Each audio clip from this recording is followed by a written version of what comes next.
दोस्तों नमस्कार।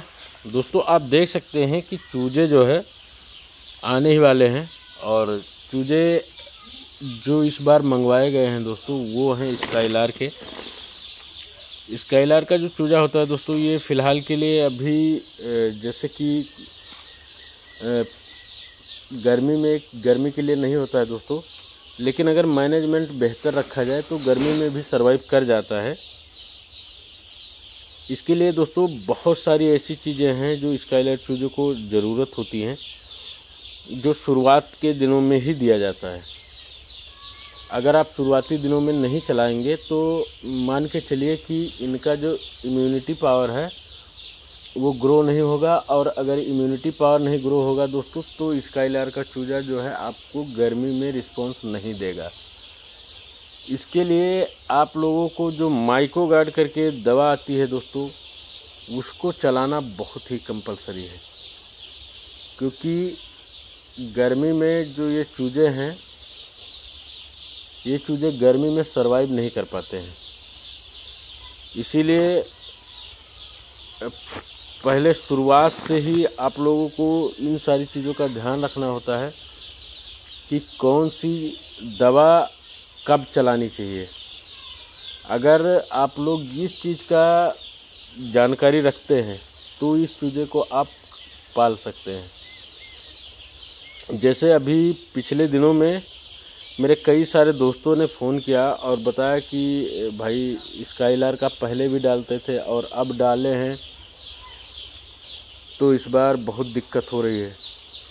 तो दिक्कत होगी मैं मानता हूँ, क्योंकि इनका जो इम्यूनिटी पावर होता है दोस्तों वो बहुत ही कम होता है।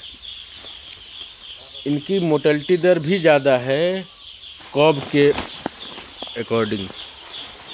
जो कॉब के चूजे होते हैं उनसे इनकी मोर्टेलिटी भी ज़्यादा है, और उसके बाद में इनमें इम्यूनिटी पावर बहुत ही कम है। तो इन चूज़ों के लिए दोस्तों सबसे पहली ज़रूरत है कि आपको मल्टीविटामिन शुरुआत से ही देना है। मल्टीविटामिन देने के बाद में दोस्तों एंटीबायोटिक चलाएंगे, किडनी फ्रेशर चलाएंगे। ये सारी दवाओं का अगर क्रम बाई क्रम आप यूज करते रहेंगे तो मान के चलिए कि स्काईलार्क का चूजा आप गर्मी में भी रख सकते हैं। और सबसे इम्पोर्टेंट जो है दोस्तों वो है ये कि शुरुआत में पहले सप्ताह में पहले वीक में आपको इनको टेम्परेचर कम नहीं होने देना है। जैसे ही आपका टेम्परेचर कम होगा ये चूजे दोस्तों फीडिंग करना बंद कर देंगे, और अगर ये फीडिंग करना बंद कर दिए और वाटर इनटेक इनका कम हो गया तो समझ जाइए कि अब दिक्कतें और बढ़ जाएंगी, तभी मोर्टेलिटी होती है। तो इन चूज़ों को इन सारी चीज़ों से बचा के रखना है। और आपको बता दें दोस्तों कि जितना ज़्यादा आप शुरुआती सप्ताह में इनको फीडिंग करा लेंगे, चाहे वो टर्बो फीडर हो या बोरे के ऊपर डाल के खिलाओ, किसी भी तरीके से इनको खिलाना है। और अच्छी तरह से जितना ज़्यादा वाटर इंटेक और पानी इंटेक बढ़ा ले जाओगे उतना ही आगे चल करके ये फ़ायदा देने वाले हैं। कई बार दोस्तों हमने देखा है कि जो शुरुआत की गलती होती है, शुरुआत में जब गलती करते हैं किसान भाई तो वो बाद में बहुत दिक्कतें आती हैं। तो अभी जैसे कि यहाँ पे देख सकते हैं दोस्तों कि जहाँ पे हमने बैग डाल रखे हैं, बोरे डाल रखे हैं, उस पे ना सारे के सारे चूजे उस पे ही इकट्ठा हो रहे हैं और बहुत अच्छी तरह से फीडिंग कर रहे हैं। थोड़ा सा इनको दौड़ा के खिलाना पड़ता है दोस्तों। अभी हमने इस पे ना बैग को फाड़ फाड़ के 5-6 जगह पे रख दिया है, और ये चूजे अच्छी तरह से फीडिंग कर रहे हैं। अब रात और दिन मिला करके अगर आपका चूजा अच्छी तरह से फीडिंग करता है तो उसमें आधी डिजीज तो वैसे ही ख़त्म हो जाएगी। कोई भी बीमारी दोस्तों तब आती है जब आपके मुर्गे का पानी इंटेक और वाटर इंटेक कम होता है। अगर ये सब मेंटेन है तो मान के चलिए कि चूजा चाहे कितना भी वो हो मतलब कितना भी कहे ना वीक हो, लेकिन वो दिक्कत नहीं देता है।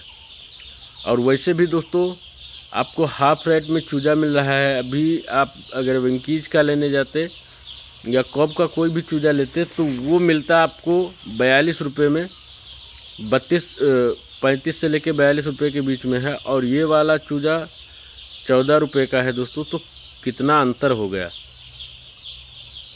मोटलिटी के बारे में बात किया जाए दोस्तों तो अभी तक सिर्फ और सिर्फ 3 मोटलिटी हुई है। एक कल हुई थी, एक आज हुई है। बाकी मोटेलिटी भी कंट्रोल है। जब आप अच्छी तरह से फीडिंग कराएंगे, दौड़ाते रहेंगे तो मोटलिटी वैसे भी नहीं होगी।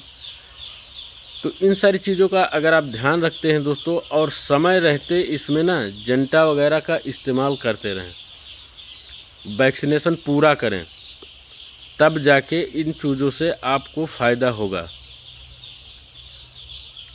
तो आशा करता हूं दोस्तों कि आपको यह वीडियो पसंद आया होगा। अगर वीडियो पसंद आया है तो वीडियो को लाइक करें, कमेंट करें और अपने दोस्तों को शेयर ज़रूर करें।